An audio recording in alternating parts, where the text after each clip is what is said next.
Hello, everyone, and thank you for joining me today. This is Marilyn Gale. Before I get started with this very interesting article, let me just remind anyone who has not subscribed to my channel, I invite you to do that now and to click the notification bell. Okay, let's get started. Now, we're going to be talking about Rebecca Lanier. She was a slave daughter, and she was, at the time that this article was written, she was 119th and she was having her birthday party. Although she was 119th and believed to be the oldest person in the world, the Guinness World Book records will not certify her that, as she was a black girl born to slave parents. Now, the family says that the Social Security Administration let her verify her age. The great-great-great-grandmother, that was 4 greats, grandmother, claims to have lived through, she was born in 1892. She lived through the 19th, and so this is 2020 now. And I think this article was written somewhere in 2012 or 2011. So everyone believes in her family, friends, that she is the oldest person in the world, or she could be. Rebecca Lanier, I think is pronounced. She was asked, "What's the secret to long life?" And she said, "Keep on living." So it's like, that's kind of funny though. I mean, all of us would keep on living if we could. Miss Lanier lives in Warrensville Heights, Ohio, and she was born in March 1892, and she has 7 generation grandchildren and outlived her husband and her 2 daughters. Now, she lived in a small Mississippi community to parents who had been slaves at the time, where many laws were prejudiced against black people in the South. Because Miss Lanier is black, she was born with no birth certificate in the 1890s, which was normal in the South, even through slavery, and had ended almost 30 years earlier. This has caused problem, as the Guinness Book of World Records needs that certificate to verify her age, which would make her the oldest living person in the world. Now, Miss Lanier, she does, however, have a letter from the Social Security Administration that states the year of her birth at 1892. Her grandson, Jimmy Chambly, 61, said, "The Guinness Book of Records will not take that." The Social Security spokesman told Mail Online they do not give verification of age, and the burden of evidence is on the claimant, who must provide official documents. These documents is birth certificates, citizen certificates, or permanent resident cards, with individuals receiving benefits getting an annual letter with their details.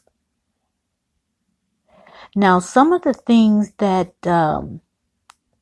Miss Lanier spends her time on is doing Chinese martial arts. Can you imagine that? It's Tai Chi, or Kai Chi, and she does that every day. She does not take any medicine for illnesses or ailments. Now, Miss Lanier, she lives with Jimmy Chambly and his family. And Jimmy says she's doing all right, and she just had her 119th birthday at Warrensville Heights Senior Center on Tuesday. She was asked by Christopher Chambly, "How old are you today, Mama?" I think he's the great-grandson. And Miss Lanier, she replied, and I'm going to do it in a voice where I think the way she said it. Don't you worry about how old I am. I think that's the way she would say it. Don't worry about me. So she's still in her right mind and has great health. She makes her bed up every day and she gets herself dressed. Okay, just a little bit of background of what was going on back in the day. Now, as I said before, she was born in Mississippi in 1892. The year Grover Cleveland was elected to his second term of president. Wyoming had just become a state, but Utah still was not, and the population was around 63 million.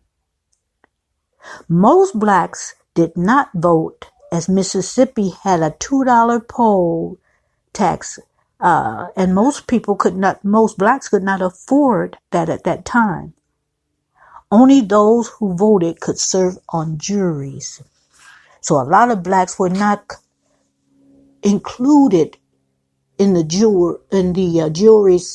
juror system, and so a lot of blacks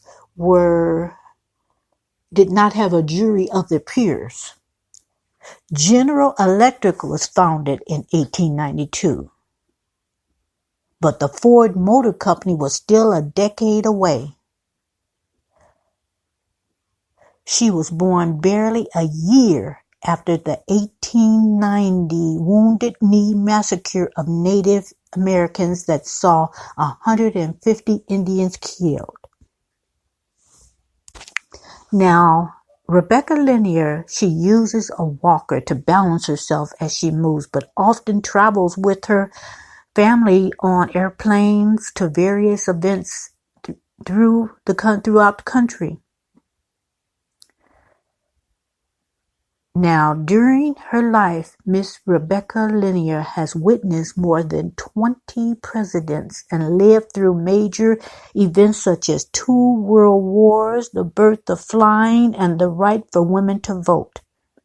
She's amazing. She's just amazing to know. And guys, I would have loved to just listen to her talk about all the things she has seen, all the things she has experienced in her day.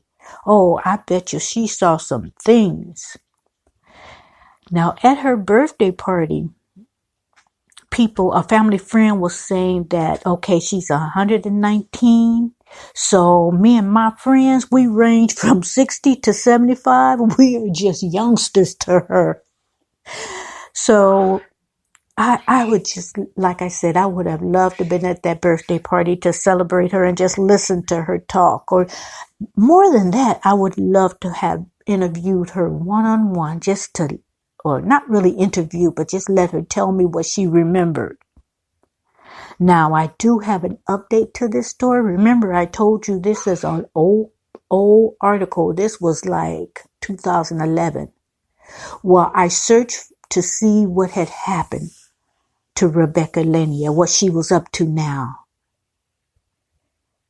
And at 120 in 2012, she died of cancer.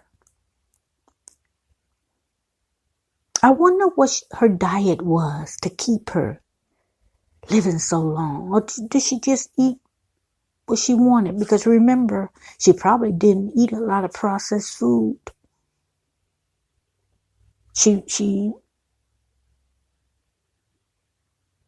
I wonder what it was like being in Mississippi and then moving to Ohio during some of the things that happened in her era. I know she exercised, so that's the key. But I wonder what was the strong impact the strong events that happened in her private life, not just the things around her in society. I know she outlived her husband. I know she outlived her daughters. But the things that she must have seen and heard, maybe she forgot them. So I'm going to leave the article. I'm going to put the link in the description box. There's some pictures. I think it's another picture, a few pictures of her. And if I'm not mistaken, it's a video attached. So, but I don't think it's a long video. But I could tell she's spunky when she told her great-grandson, don't worry about how old I was. I know she said it like that. Don't you worry about me. Worry about yourself. So I know she was spunky. So I don't think she took a lot of mess. I think she has paid her dues. I think whatever way she said it to her grandson, whatever way she expressed herself, hey, she earned it. She earned to tell it like it is. But I think she was spunky, but I don't think she was rude. Just from the feel of the article, I don't think she's rude. And a lot of people was at her birthday party. So I think she just told what she knew as being the truth. So I'm going to end it there. I just thought, like I said, this is an article that was written way back. Well, not that way back, but 2011. And I updated it for 2012 that she passed away from cancer. But to talk to her. Now, I have an aunt that will be 97 real soon. I think it is in February this month. Oh, I better call and wish her happy birthday. But I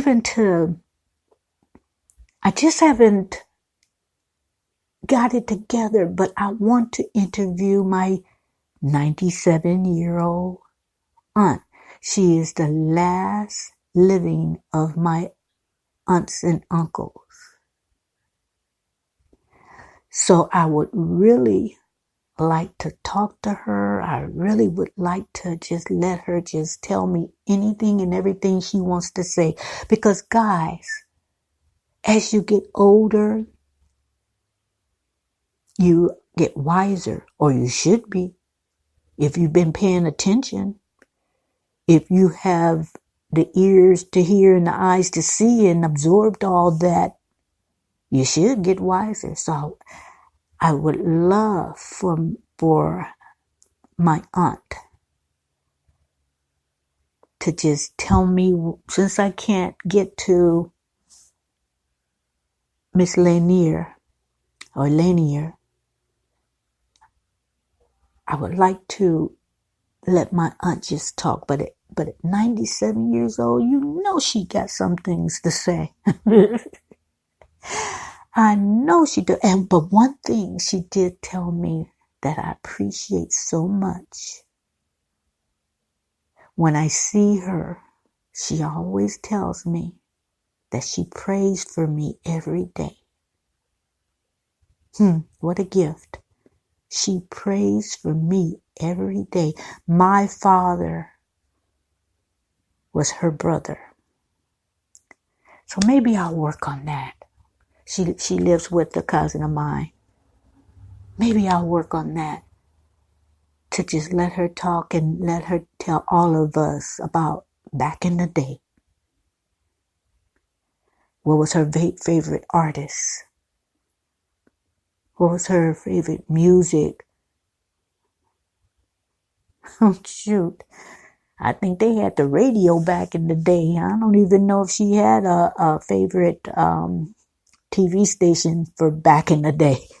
I didn't research it, but 97, Maybe they did have silent movies or just starting off with sound. I'm gonna look that up for my own knowledge to, to know what was going on back in the day. So I think I will end that right now. I hope you guys enjoyed my story of Rebecca Lanier of Ohio. Now she lived in Ohio when she passed. I will come back with another story. I hope you guys enjoyed this one. So have a happy Wednesday, rest of the week, and looking forward to the weekend. See you later, guys.